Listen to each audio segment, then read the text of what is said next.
This is the Used Car Dealer Podcast.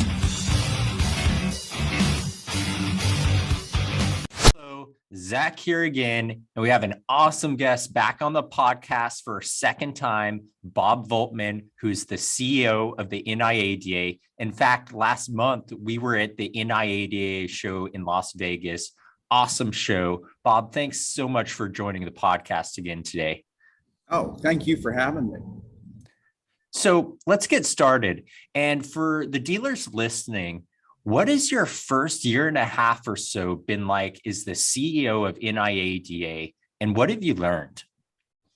Well, I've learned that this is just an amazing industry filled with great entrepreneurs, serving their communities, building wealth for their families, and really trying to be left alone by the government. So we're really trying to help meet them in all of those areas. Advocacy, we're working to keep the government at bay. We're providing them with education and training and information that they need to continue to be as successful as they want to be. So let me ask you this. Any learnings from your 23 plus years at TIA that you have implemented with the NIADA? And for those who don't know, the TIA is the Transportation Intermediaries Association. So sure, I've got 35 years of trade association experience, 32 years of impacting public policy in Washington, D.C. I brought all of that experience, and that's what the board was looking for. NIADA was an amazing organization with great bones, but it had kind of lost its way. And so we, with the board, we put the strategic plan in place and we began implementing it. So specific, what did I bring with me? A knowledge of entrepreneurs and what they want and what they don't want. A knowledge of how to get things done in Washington, and a knowledge of running a trade association and making it even more successful than it was. I could say, this NIADA show in particular was great. There was great attendance, and NIADA really holds a special place in my heart. In fact, I launched my company a little over 7.5 years ago at NIADA in Las Vegas. And what was interesting back then, I was 23 years old. I'd started Selly. I couldn't rent a car because I wasn't 25.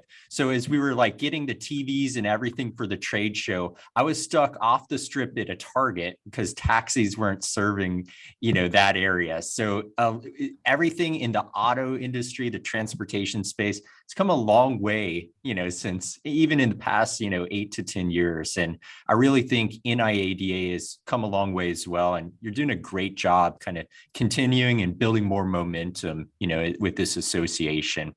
And I wanted to ask you, what are your biggest initiatives this year as an association when it comes to issues that impact used car dealers directly?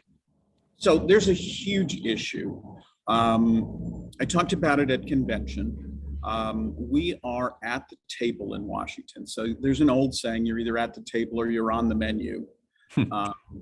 And we're at the table. We're actively engaged in Congress. We're actively engaged at the CFPB and the FTC, telling our members' story. So Washington is really the smallest town in America. It does not operate the way people think it looks like on TV. It's very much, imagine living in a town where there's one business, and you either work for the federal government or you work related to the federal government. And that's what Washington is. So it's trade associations and the staffs and the executives knowing each other and seeing each other in the grocery stores. It's the congressional staff that you go to church with or your kids go to school with. It's the permanent staff at the regulatory agencies that you see at basketball games and the like. And it's that interaction. And so we built bridges there. and made those contacts. And we're in regular discussions now with the staff at the CFPB, with the FTC, with DOT, and with members of Congress.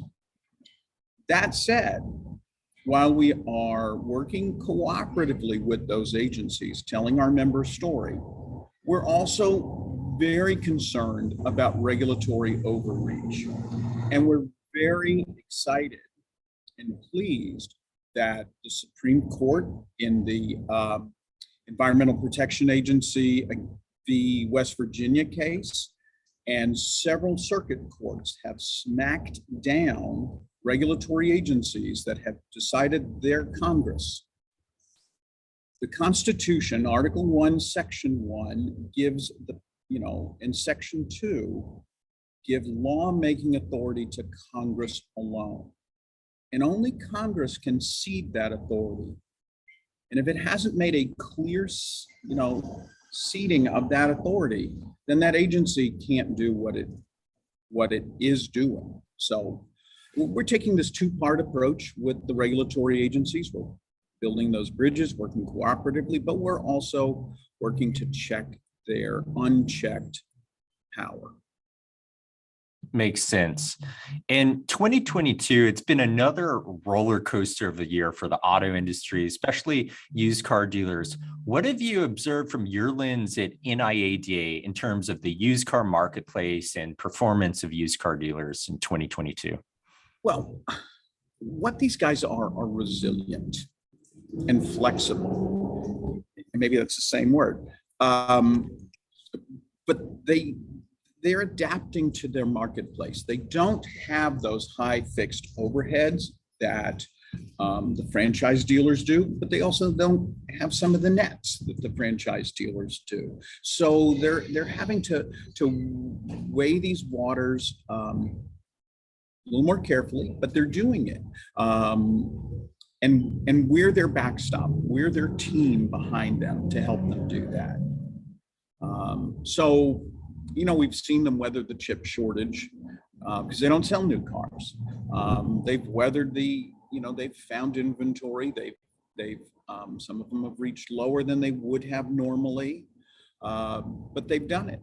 They have adapted to selling cars faster. They've adapted to people not coming into the store, and all those things we can continue to help them achieve and do. So what are your thoughts on online dealers like Carvana and Vroom and their model? There's been a lot of market pressure, especially this year in terms of market cap and on profitability with these companies. Well, there's two questions there. One is, I think they're innovative and they're pushing the envelope. They are members of NIADA. And we love all our members, whether they're huge or small, but they're pushing the envelope. And no matter what, we have all come to want Amazon service, Google speed, and Apple design in everything we do and buy. Not everyone wants to spend all day in a car dealership when they buy a car. And so, our members have adapted. They adapted through COVID. They'll adapt to competing with these guys. I think they have a place in the market. I think there's plenty of room in this market for all size companies. Now, when it comes to profitability or not, I saw this in the Transportation Tech Center.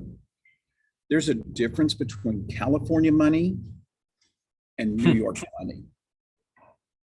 California money, VC, PE, they look at, what could it be? They seem to accept this idea that every industry can be rolled up.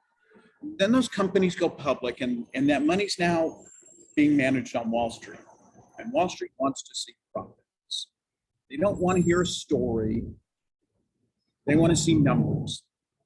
And there's a clash there that many companies have run up against in every industry. So these guys are no different. You know, you So can see it in transportation tech, you can see it in fintech, you could see it in Uber. You know, when it comes to being a publicly traded company, Wall Street wants to see profitability, not stories. absolutely. And, you know, that definitely alludes to the market cap correction. So let me ask you a futures question. Companies like Carvana, they've pushed digital retail forward. Companies like Tesla, they're selling brand new cars online. But what are your thoughts about digital retail as it relates to used car dealers? And the analogy I like to think, you know, new cars are like a commodity. And then the used cars, like in a grocery store analogy, they're like the raw goods, you know, they have a shelf life, et cetera. Like, what are your thoughts on used car sales in terms of digital retail? I think the market's going to striate. I think that's what you were saying. A new Ford is a new Ford. And whether I buy it from a dealer or whether I buy it online, is a 3-year-old Ford the same thing? Maybe so. But is a 5-year-old, 6-year-old, 7-year-old the same thing? And then the other way that you differentiate is through service. Let me tell you a story. So my wife and I were traveling when our younger son went off to college, and we were flying home to a snowstorm from the Caribbean. I called the hardware store because my snowblower was at the hardware store being fixed. And they're like, "Oh yeah, Mr. Voltmann, your snowblower is ready." Great, here's the story. "Oh, no problem. We'll put it in your shed for you, and we'll put an extra gallon of gasoline in there with it." Just like Home Depot would do, right? Yeah, no. Small can beat big every day through service and getting to know their customers and providing that warm touch that we still want. I mean, even if we want Amazon service, Google speed, and Apple design, we still want it from a human being. People buy from human beings, whether it's in a B2B or a B2C environment. We still buy from human beings.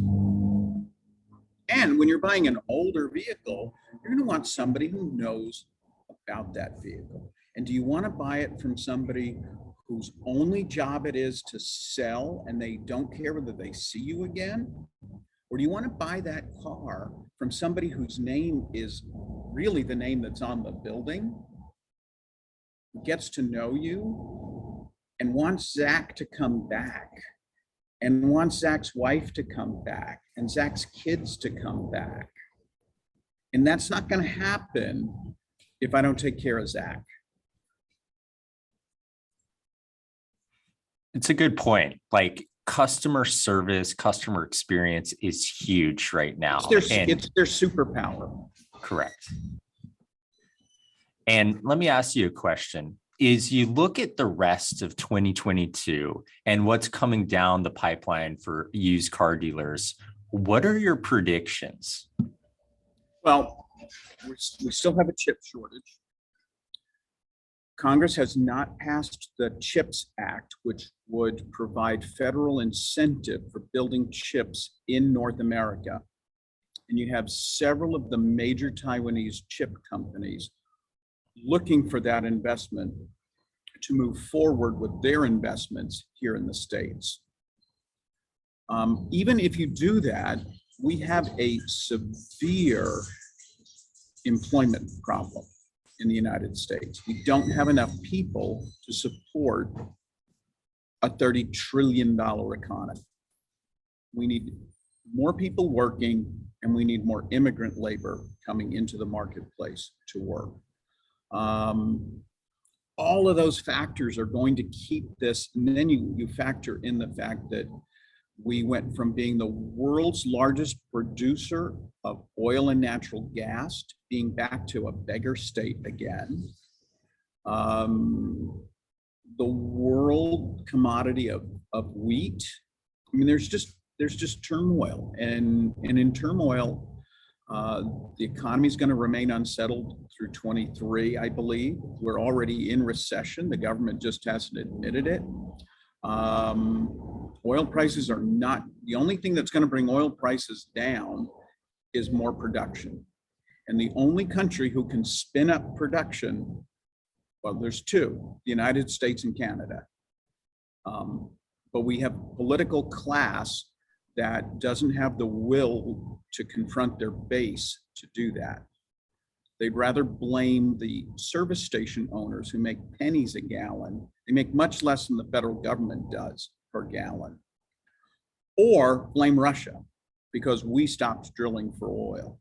So all of those things are going to keep us in turmoil for the remainder of 22 and well into 23. Interest rates are going up. Fewer people are going to be able to afford to buy new cars. When prices continue to rise, they affect the lowest rungs of the employment strata. You know, okay, so instead of making $10 an hour, you're making 15, but gas is up $1.65 to $2 a gallon. Did you really make more money to go to work? All these things are going to factor in, and I think it places our members in a good position. The dealers who deal with subprime and that kind of part of the market, you think during a recession, it's going to be better times for them, or just generally across the board for used car dealers? I think it's generally across the board. So if you can't afford a new car because you can't afford 7 or 8% interest rates, which we have not seen since Ronald Reagan was president.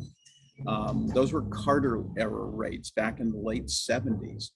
We've erased 40 years of good rates. So when people can't afford to buy new cars, they're going to be pushed down market into buying used cars. So I think it's good for our retail. I think our retail dealers are in good shape. They just have to watch their, you know, cash flow and everything else they have to watch. And the subprime, more people are going to be in subprime, whether we like that or not.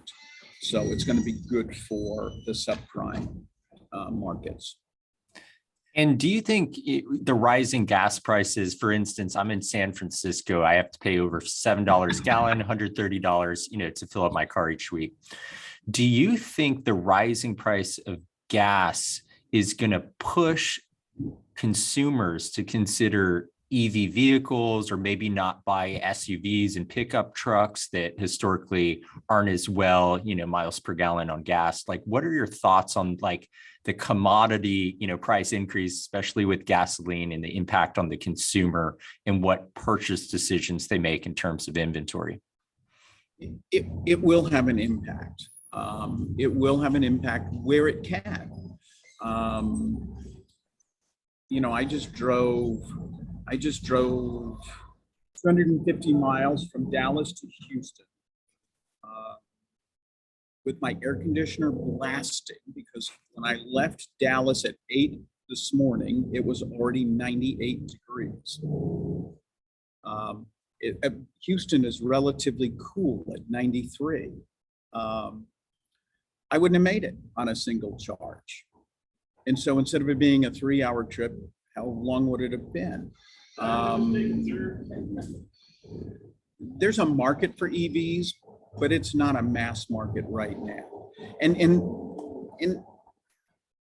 people will still buy pickup trucks because they have to buy pickup trucks. Now maybe they're not going to buy it just because they want one, but we'll also figure this out. So yes, short answer to your question is yes, it will have an impact.